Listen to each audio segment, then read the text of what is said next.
Commerce is our class, and we are continuing on home trade. We explain what trade is in general, and we'll talk about home trade, foreign trade, entreport kind of trade. We're going to take home trade today. Even in our subsequent class, we're taking home trade. We're going to take them bit by bit. Today we're going to talk about home trade. Home trade, as we know, is a trade that is carried out within a country, within a geographical zone. And under home trade, we have retail. And the retailer is the last person in the chain of distribution who takes goods to the final consumers. In our class today, we'll cover three major areas: the components of a retail trader, functions of a retailer, and then factors to consider before setting up a retail shop. I'll talk about the components. It can mean the characteristics. So what are the characteristics or the components of a retail trade? One, they sell in small quantities. They are not like the manufacturer, so they give goods in small quantities.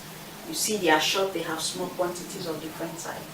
They sell directly to final consumers because it is those who want to consume this product that goes to this retail shop, buy the small quantity they want, and they consume it. And the business is located in an open place, generally for the general public, for the consumers. It is aimed at attracting the consumers. They sell different range of products. If you go to a retail shop, you have milk, different type, pig, trickran, cowbell. They are stocked in they are stocked in small quantities of variety of products. So they have different products, different brand. So you go there, make your choice as a final consumer, and you buy. They sell fast in demand products. Consumable goods are what they sell because the rate of return, they want to buy, sell, go back to the market, restock again. Then they are the last link in the link of distribution. Go back to our channel of distribution class. We'll discuss that in this class, channel of distribution. They complete the distribution process because they take goods to the final consumers. This is the component of retail trade, the characteristics, what they possess. Next, we'll go to functions of a retail. Some of the components or the characteristics are found in the functions. So let's discuss the 7 factors of functions of a retailer. First, he sells in small quantities, like I've said in the characteristics. You have different products of different small quantities he sells to the public. He grant credit facilities to consumer. You see consumer come, please sell for me, I don't have money. On a later date I will pay. So he sells directly to the consumer because he knows them, and he grant them credit facility pending when they can pay. He supplies information to the manufacturer. Since he completes the distribution channel, the link of distribution or the channels of distribution, he is the last link. He interacts directly with consumers. And so he knows the needs of the consumer, he knows their complaint, he knows what they need and what they don't want. So he takes this information to the manufacturer. So sometimes it takes survey study for the manufacturers. Stock variety of goods, like I told you, variety, different. People make choice out of the variety they stock into their shops. He sells at convenient location and hours. You see them at strategic places in our streets, in our roads, in our neighborhood. And they open till even late in the evenings, even till 10 p.m. They are there, so you can just run to them and buy from them.